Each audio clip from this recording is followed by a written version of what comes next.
C'est donc vous, la fameuse binge audio, dont tout le monde parle.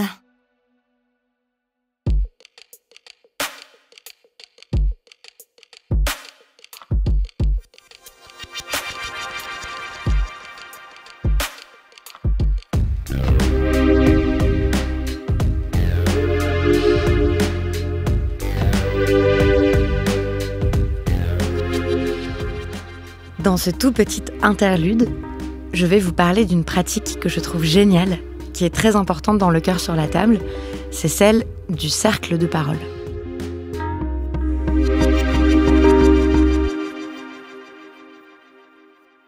J'ai l'impression que cette pratique très simple n'est pas vraiment connue, donc je me suis dit que ça serait chouette d'expliquer comment et pourquoi on peut participer à des cercles de parole. Dans les épisodes précédents, beaucoup de témoignages que vous avez entendus ont été recueillis comme ça. Alors à quoi ça sert les cercles de parole ? Quand on en fait avec nos amis, nos proches ou des inconnus, ça peut nous aider à nous relier, à nous sentir plus proches les uns les unes des autres, à nous rendre compte aussi que ce qu'on croyait être seul à traverser, à ressentir ou à expérimenter, les autres le connaissent aussi. On peut se rendre compte que des sentiments, des expériences qu'on croyait anecdotiques, honteuses ou insignifiantes, en fait, elles résonnent avec celles d'autres personnes. Et puis qu'en parler, ça peut aider les autres. Dans un cercle, on peut briser des tabous, apprendre à écouter les autres et à s'exprimer, et puis politiser nos expériences. La première fois que j'en ai entendu parler de ces cercles, c'était dans des livres de Gloria Steinem, la célèbre féministe états-unienne. Elle racontait comment ce qu'on appelle aux États-Unis les groupes de conscience ont joué un grand rôle dans la déferlante et les mobilisations féministes et antiracistes des années 70. On peut aborder toutes sortes de sujets dans un cercle. Les questions liées au corps, au sexe, à l'âge, à nos relations amoureuses, à notre enfance, à notre expérience des discriminations, à la violence. Tout dépend des besoins et des envies des personnes qui y participent.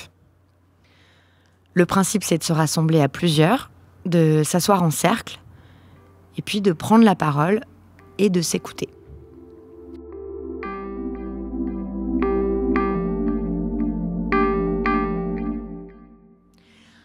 Alors, comment faire pour en organiser un ? Déjà, vous pouvez en parler autour de vous.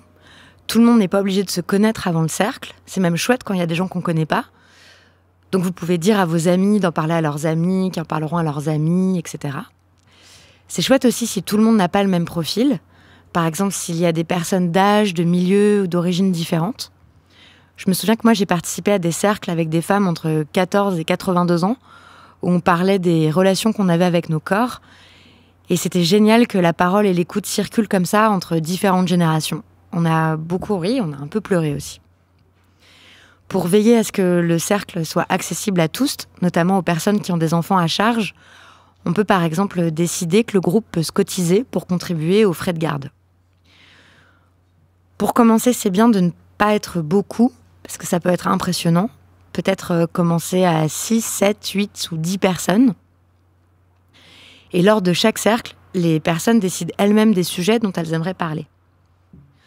À l'heure dite, tout le monde se rassemble en un lieu, qui peut très bien être à l'extérieur, dans un parc par exemple, avec des trucs à grignoter pour le début ou la fin du cercle. Une fois rassemblés, on discute un peu de façon informelle, et puis ça commence, on s'installe. On éteint les portables, on se donne une heure limite. Là où les personnes qui sont à l'initiative du cercle peuvent rappeler quelques règles, par exemple, on prend la parole à tour de rôle, on ne se moque pas, on ne juge pas, on ne critique pas, et on ne donne pas de conseils. Juste, on écoute, et c'est déjà beaucoup. Si on se sent à l'aise avec ça, on peut un peu ritualiser ce moment. Par exemple, on peut allumer une bougie ou proposer de respirer avant de commencer. Donc on inspire et on expire ensemble, doucement. Par exemple, on inspire en 5 temps, on expire en 5 temps sur une dizaine de cycles. Ça paraît un peu bizarre dit comme ça, mais ça fait vraiment du bien. Et puis pour le premier tour de parole, souvent, on se présente et on dit pourquoi on est là. De quoi on parle dans un cercle ? De ce qu'on veut, du moment qu'on s'exprime à la première personne, le plus sincèrement et personnellement possible, en disant « je ». C'est très important de dire « je ». Ça évite de faire des généralités, de fuir dans la théorie ou l'abstraction. On partage sa propre expérience, on raconte sa propre histoire. Pour terminer, voilà quelques questions pour vous inspirer dans vos propres cercles. Par exemple, si vous voulez réfléchir collectivement à vos relations affectives ou amoureuses, comme on fait dans le cœur sur la table, on peut proposer des questions comme « Quel genre d'enfant est-ce que tu étais ? C'est quoi tes premiers souvenirs de relations amicales ou amoureuses ? Est-ce que tu as peur de vieillir ? Quand est-ce que tu te sens aimé ? Comment tu exprimes ton amour pour quelqu'un ? Qu'est-ce que tu aurais aimé qu'on t'explique ou qu'on te dise plus tôt ? Quelle relation tu as avec ton corps ? Qu'est-ce que tu ne veux surtout pas revivre ? On vous a mis quelques références et des idées de questions dans l'article qui accompagne cet épisode sur le site de Binge Audio, binge.audio. Voilà, c'était l'interlude du cœur sur la table. En attendant le prochain épisode, si vous voulez nous raconter vos expériences de cercle de parole, on sera ravis de vous lire avec l'équipe.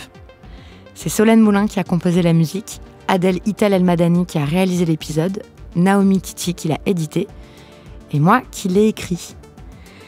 Merci pour votre écoute, merci pour tout, et à bientôt.